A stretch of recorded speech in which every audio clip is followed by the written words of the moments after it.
I'd like to introduce you to a lady who would rarely look you in the eye. In fact, she wouldn't look at you at all. Her gaze was on the ground. She looked down. She never saw the sun. She never saw the smile on people's faces. She never saw their faces. She looked down to the dust, which is where she probably thought she belonged, as we will see. This was a woman who had very little regard for herself, and that was significantly affirmed to her by everybody else, including God. Everybody looked down at her. Until this particular day when Jesus looked at her and her life was transformed. Not because Jesus healed her, because although that happened, her life was transformed before the healing occurred. So what happens before the healing is significantly important, and we'll read the story in order to demonstrate that fact. Now, this is a story that is in the Gospel of Luke, and it's only in the Gospel of Luke, and it's in chapter 13. If you have the text in front of you, you can read it with me. If not, I'll read it to you. This is a lady who was desperate for a number of reasons, and if anybody needed a friend at this time, it was her. And before we go any further, let me say that you might feel that you are somewhat similar to this lady in that you could really do with a friend. You could do with somebody who would look at you in a positive way. You could do with somebody who would look at you favorably and do you good. We sang the song earlier, God is so good to me. And sometimes you would prefer it if the song was, God is so good to us. But God is so good to me, I'm not sure that that is true. I wish it was, but I'm not sure. This is a lady who couldn't sing that song because there was no reason in her mind to assume that that was a possibility. Now, as we read the story, I want you to do what the writer wants you to do, which is to focus on everything he says, because everything he says is as a result of his being a literary craftsman. He writes his story, Matthew, Mark, Luke, and John, they do it all with a view to you slowing down, thinking about what has been stated, pausing and asking questions of the text, being curious as to why they say what they say, because what they say is significant to the message of the story. You see, the danger is that when we read this story, we may think, oh, I understand. The whole point of this story is that Jesus heals. It's not the point of the story at all. The healing is a bonus. It's what happens before that's crucial. I'm in verse 10 of chapter 13. Jesus is teaching in one of the synagogues on the Sabbath. And there's a woman there who has a spirit of infirmity, and she's had it for 18 years. She's bent over. She cannot fully straighten herself. And Jesus sees her, and he calls to her, and he says to her, "Woman, you are freed from your infirmity." He lays his hands on her, and immediately she was made straight, and she praised God. But the ruler of the synagogue, well, he was indignant because Jesus healed on the Sabbath. And he said to the people, you should have come tomorrow, not on the Sabbath. And Jesus gets very cross with him. So there we are. Jesus comes to the synagogue. Oh, by the way, when you think of Jesus coming to the synagogue, don't misunderstand who he is. Because Jesus is not just a prophet. He is not just the Messiah. He is not just the most anointed person that God has ever sent. He's all of those things, but he is God himself. So when Jesus does something, the message to Luke's readers is not, this is what Jesus did years ago, or from our perspective, 2,000 years ago. No, this reflects who God is right now. Because Jesus is God squashed into a human body. Sometimes we think in terms of Jesus as being a bit less than God. It's God the Father, God the Son, and God the Spirit. There's a sort of a hierarchy. There is not. God the Father, God the Son, God the Spirit. They are each members of the Godhead. They are each divine. They are each worthy of worship. They are each available to hear our prayers. Jesus is not second best to God the Father. He is God incarnate. When you think of Jesus as being referred to as the Son of God, don't misunderstand what that means, which might, especially if you're coming from a 21st century Western environment, you will tend to think, well, the Son is inferior to the Father. In a first century setting, that's not why a son would be identified as having significant importance. And Jesus is called the Son of God because that better helps the first century people understand his relationship with his Father. You see, if I was in the first century and I was coming to speak to you, but I couldn't come, the question would be, who could come to replace Keith, who is best able to reflect what's on Keith's heart, who reflects who he is? And in a first century setting, there would be only one option. It would have to be my son. So when God decides that Jesus is the one to come to this earth, he comes and is referred to as the Son of God. Not the brother, not the cousin, not the nephew, but the Son, because the message to the people is he is the best reflection of God that there can possibly be. He's going to describe God completely. Remember when Philip the apostle says to Jesus, show us the Father? And Jesus says, you've seen me. You've seen the Father. So now we come to this story, which is about Jesus. Jesus is not just a historic person who lived 2,000 years ago. He represents God actually. Okay. So, back to the lady. This lady is paralyzed. But her paralysis is particularly severe because the bones in her spine have fused together so severely that she now is bent double. She cannot raise her head. She cannot see the sun. Her condition literally puts her down. She is a tiny, small woman. Literally, longing to look up, but always being forced to look down. A tiny woman in a big world. A small lady in a significant synagogue. Tiny woman surrounded by important individuals, and her eyes are cast down, and everybody, for reasons I will explain in a moment, also looked down on her, not just because she is lower than her geographically, but for other reasons that will make them feel negative feelings towards her. She is overlooked. She is ignored. She is viewed as being unimportant. She knows her place down in the dust. She'd been marginalized because of her disability, in effect.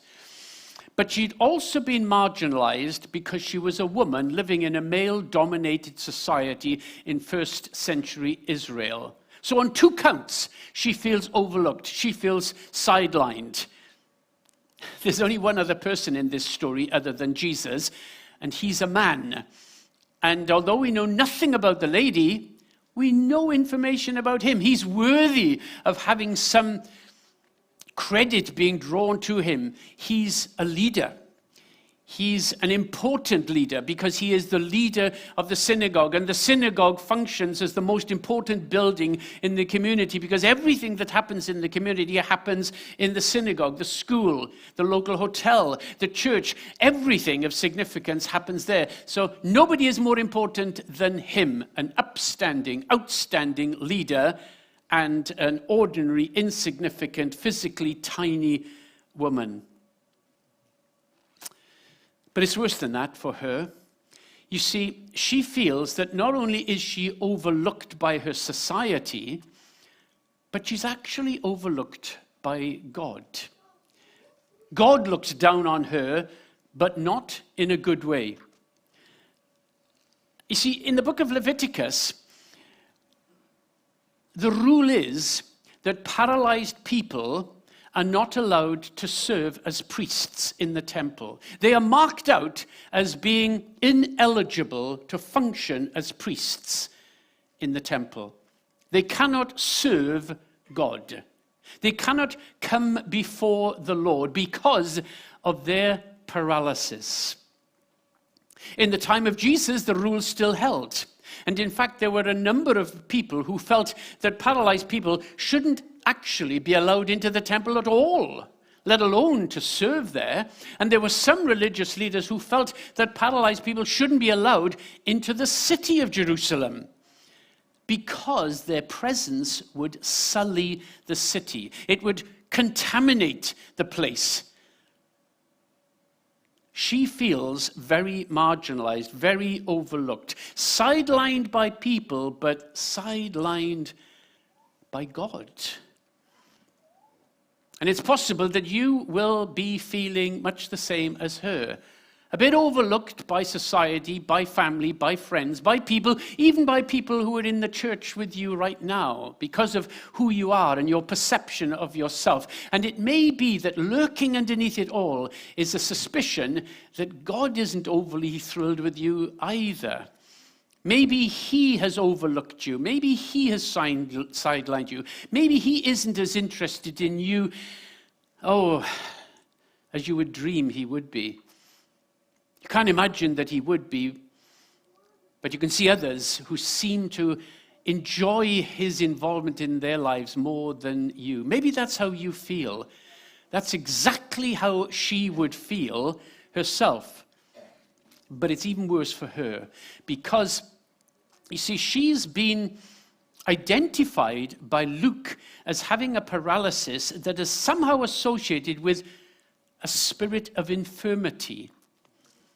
In other words, there's something a bit malevolent going on here. In fact, Jesus says that Satan, it's another word for the devil, means the accuser, Satan has bound her. Somehow Satan has taken advantage of her physical situation and made it worse. Now, there's no indication that there's any demonic involvement here. There's no demon that's caused this illness. There's no demon that's going to be cast out.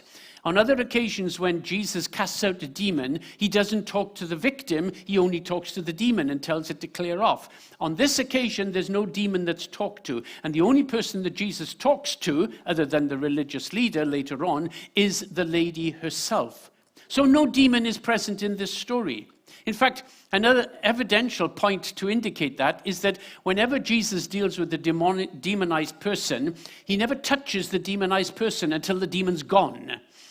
But on this occasion, he touches the lady. So all the evidence stacks up that there's no demonic presence, but there is something malignant about her situation. So on a number of levels, she is marginalized.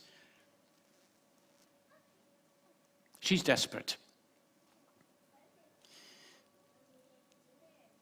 But however desperate she is, Jesus is going to make a difference and is going to release her from her bondage. And that will eventually happen when he heals her, but her bondage will be released before then, as I'll explain to you. Because that's what he does. He is there to release us from our difficulties. And so you will be perhaps coping with problems in your life, bondages, challenges, worries, fears that are binding you as strongly as this paralysis was binding her.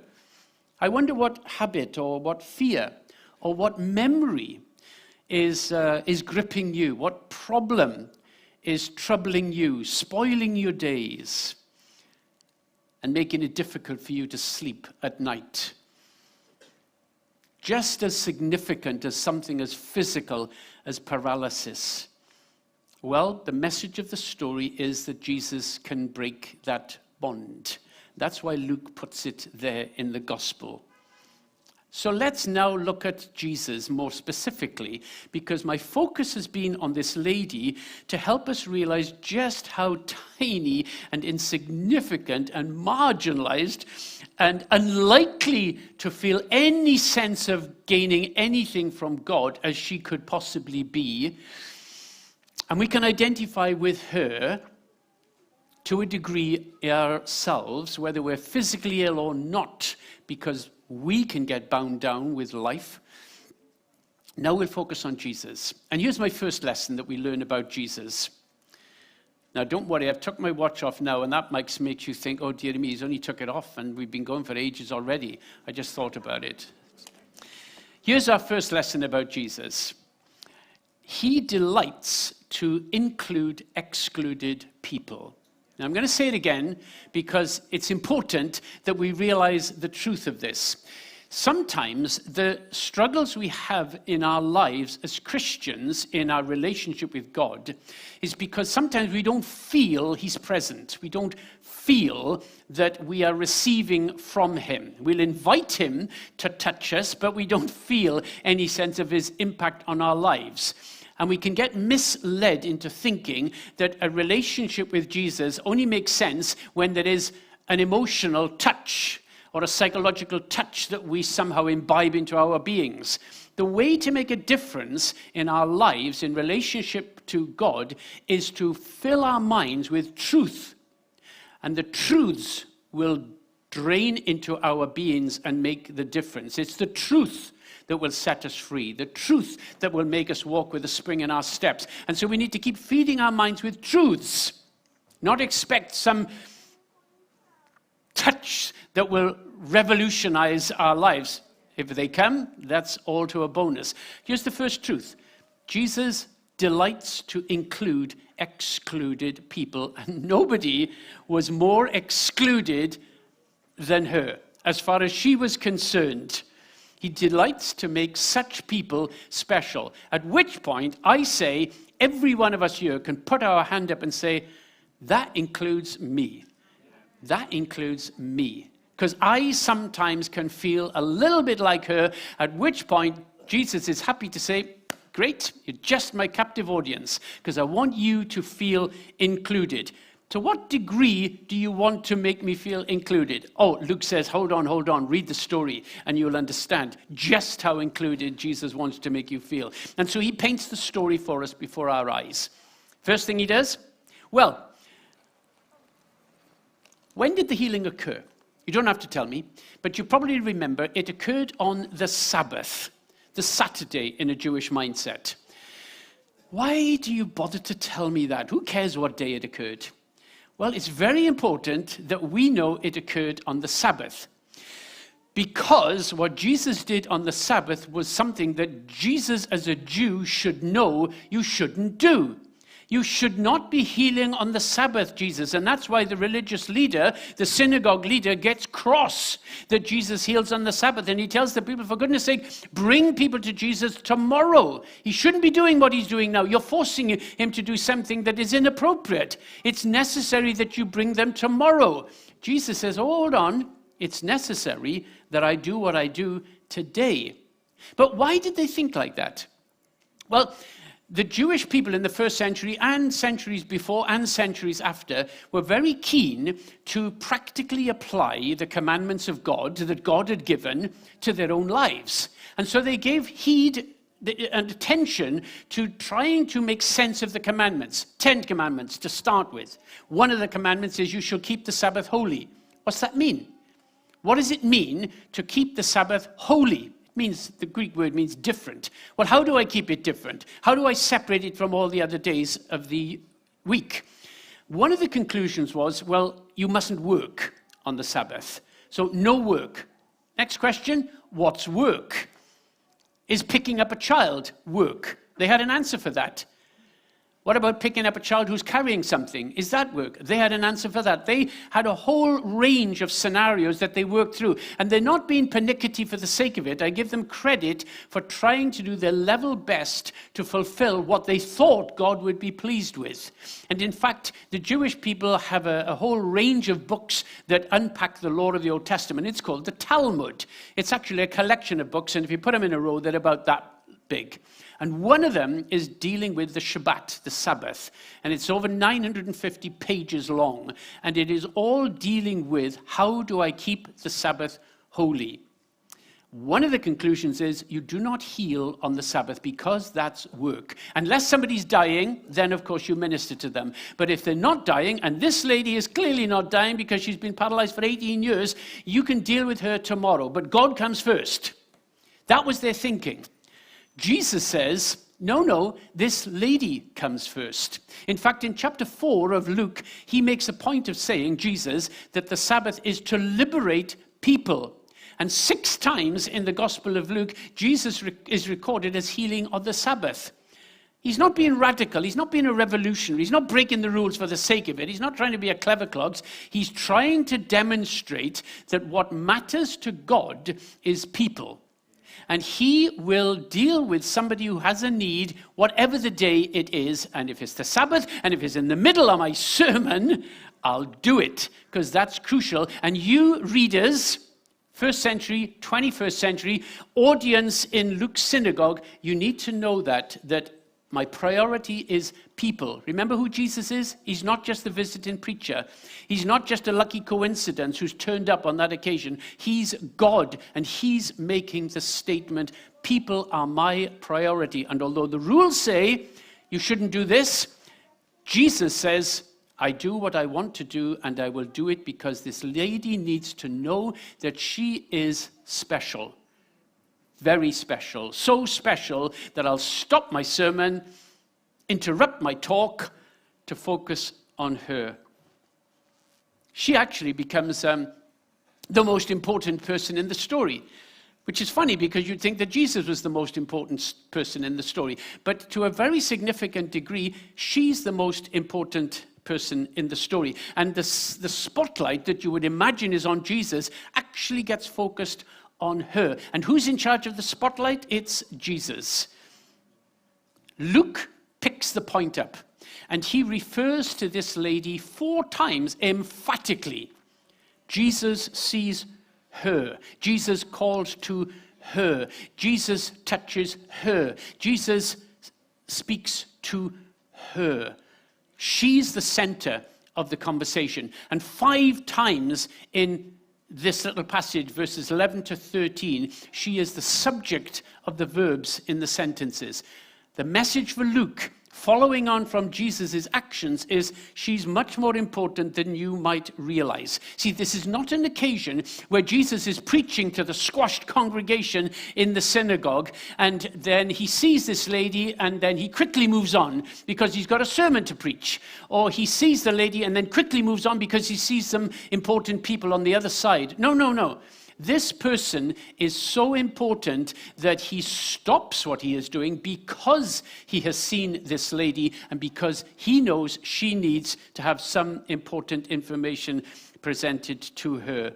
As far as Jesus is concerned, this insignificant, tiny lady is the most important person in the story. So he delights to include the excluded. Now, here's the point. How's he going to do it? Luke's got some things to tell us. So the first thing is Jesus sees her. Luke tells me Jesus sees her, which is such an incidental statement that we are prone to move over it to the next bit of the story. Let's get to the healing, Jesus, to the magic bit. That's the really good bit. No. Jesus sees her. More specifically, in the original language, which was Greek at the time, Jesus observes her.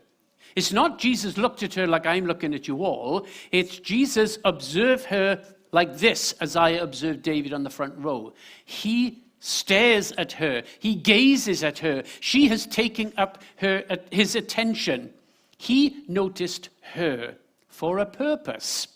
Now, she is probably not looking at him, because her head is bent. She can't. She has no anticipation that Jesus is going to do anything for her. There's no expectation of healing on her part. There's no reference to her looking at Jesus. There's no effort on her part to get Jesus' attention. She doesn't expect anything from Jesus. She's not looking at him. Doesn't matter. The lady who can't see the Son has the Son of God looking at her. God is looking at her.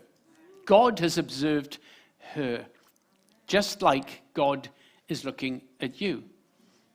At you, at me, right now. His attention has been taken up by ourselves. Now, I'm not saying that because we're narcissistic and we like the idea of thinking we're that special that God is looking at us, because none of us are like that, I suspect. Most of us would be nervous about God looking at us because we would think, oh, dear me, what's he going to see? He's only going to see bad, and if we're not careful, he's going to judge us and punish us. Please don't look at me. Look at somebody else who's worthy of your look. God says, no, for goodness sake, don't be silly. I enjoy looking at you, but I don't believe it, and I cannot understand why it could possibly be true. Well, Luke says, interrupting in my conversation, he says, okay, read the story and see why it could be true that when God looks at you, he looks at you with positivity on his mind, just like Jesus looked at this lady with a view to doing her good. Second thing he does, he calls her over to him. Why? You see, this is the importance of these stories, to ask the questions. Why? Why are you telling me that, Luke? Just get to the healing. Why do I need to know that Jesus calls the lady to where he is? In fact, I'm thinking about it. Why do you do it, Jesus? Because this lady is paralyzed. She's bent double. It's going to be ever so awkward for her to walk from where she is through the crowded room to where you are. It's going to be a struggle. It's going to be embarrassing. It might be humiliating. She may stumble trying to get through the crowd. Nobody is there to help her. The indication is she comes on her own. Jesus, if you're bringing her to where you are in order to do something positive, then please do it from where she is. Because you can heal from a distance. You've done it on many occasions in the past, and you'll do it in the future. So just heal her and then say, now come and walk, because it'll be a lot easier for her. It's a good question. But the fact that Jesus doesn't do what I think he should have done indicates that Jesus has got a better answer. And his answer is probably, Keith, I want her to come in her disfigured, fragile way, because she needs to know that I have called her to be where I am as she is.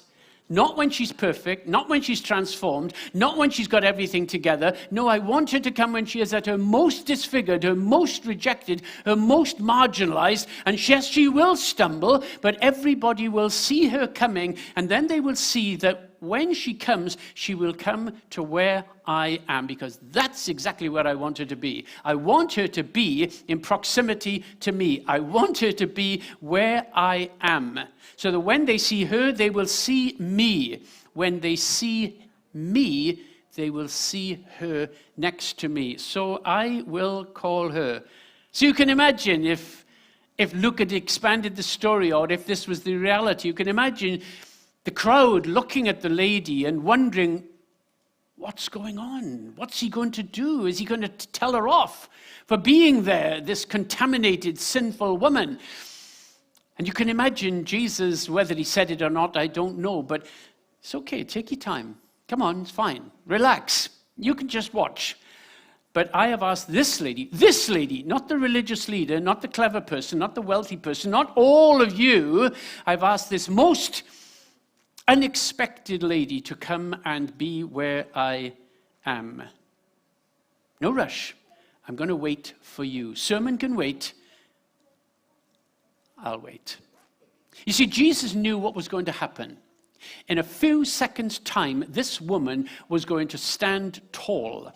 She was going to see the audience for the first time in 18 years. She was going to see the eyes of Jesus for the first time that she's ever been able to do that. She was going to see his smile. She was going to raise her voice to God and glorify God. And she did all of that. And Jesus wants her to enjoy that moment in public.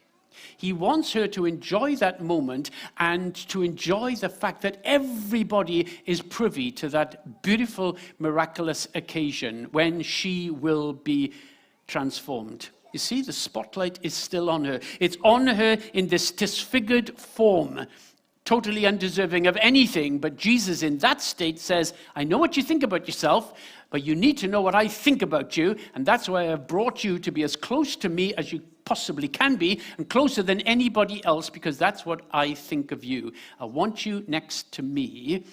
And that is not just a message for the first century, it's a message for Cardiff 21st century. It's where Jesus wants you to realize that you are next to him, because that's who he is.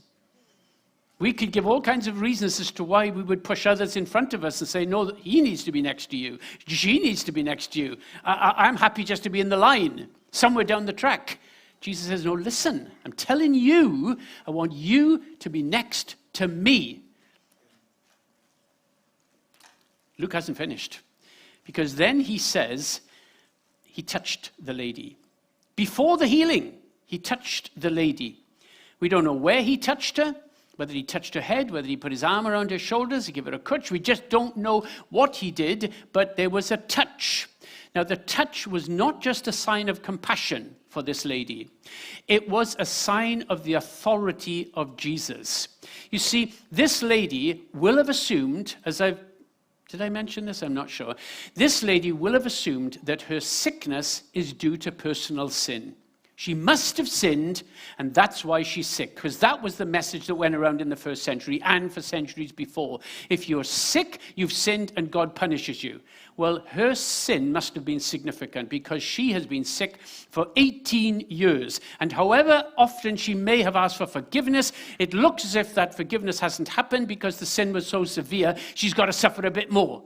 Now, it's a complete myth, but it is what she believes. And when Jesus touches her, it is a shock to the audience, because people know what now should occur. If you touch somebody who is physically sick, you will be ceremonially contaminated with the sin that caused that sickness. You might have to go into a period of isolation for up to 7 days to get the contamination out of your being, and then you can come back into society. Jesus isn't bothered about such rules. He touches her to demonstrate in her untransformed situation, she is still valid as a member of humanity who deserves to be in his presence. He touches her as a sign of his authority to bring her into his presence. She wouldn't have expected an affectionate touch from Jesus, and when she saw Jesus' arm raised up, she might have expected a slap. Some gesture of displeasure that she should be in this place, contaminating everybody around her with her ceremonial uncleanness. But Jesus has no intention of doing anything other than that which is going to make her feel absolutely invited and included. And then he speaks to her.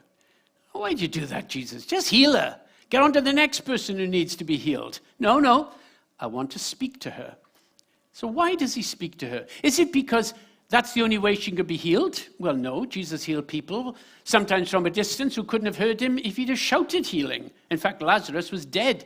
He couldn't have heard him, but he healed him. So Jesus didn't speak to this lady to bring about healing, just like he doesn't touch the lady to bring about healing, because he doesn't need to touch people to bring about healing. He speaks to her for a reason. The question is, what is it?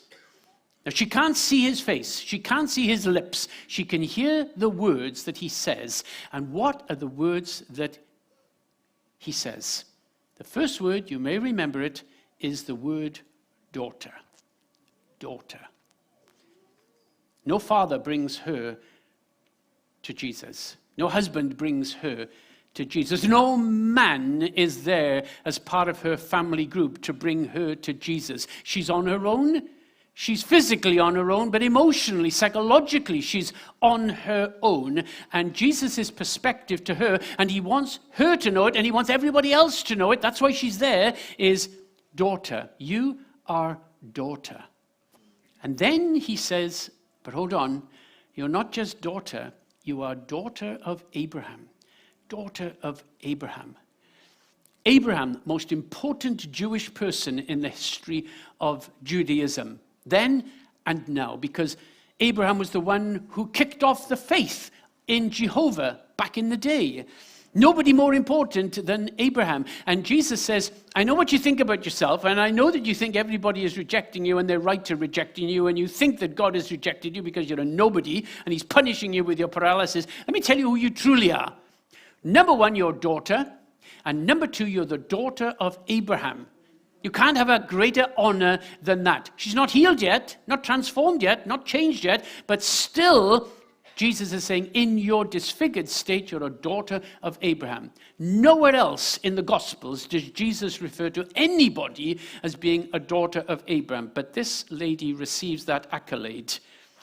She's special, and Jesus wants her to know that.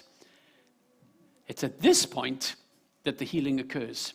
But she's already known remarkable sense of wholeness because of the way that Jesus has dealt with her and focused on her and shone the spotlight on her. And at the end, as a bonus, she gets healed. And it's immediate and it's permanent. The words that Luke uses indicate a restoration that is permanent. She's not going to wake up tomorrow and the paralysis is going to come back again. Absolutely not.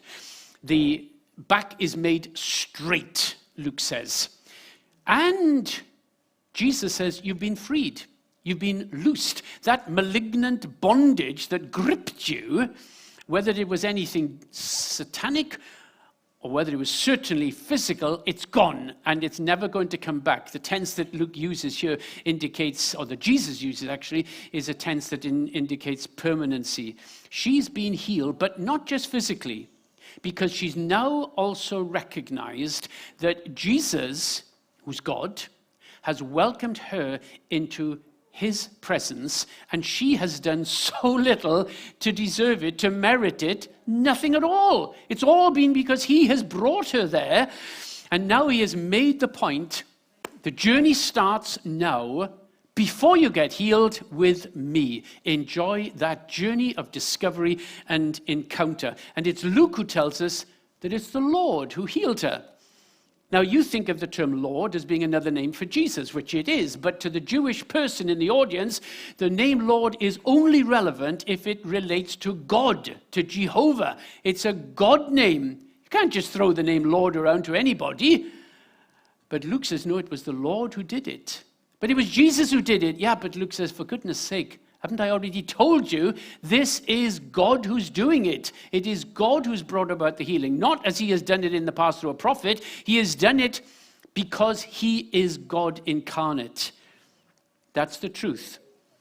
Jesus has put her before the special people, made a point of saying, in the face of the exasperated religious leader who's cross with Jesus and who has to bow his head in shame and embarrassment when Jesus tells him off, this lady stands tall as somebody who is flourishing because she realizes not just who Jesus is, but has come into a better appreciation of Jesus's perspective of who she is. And that's where we need to stop and say, do I have an accurate perception of what Jesus thinks of me? Or is it too influenced by my own perspective of me?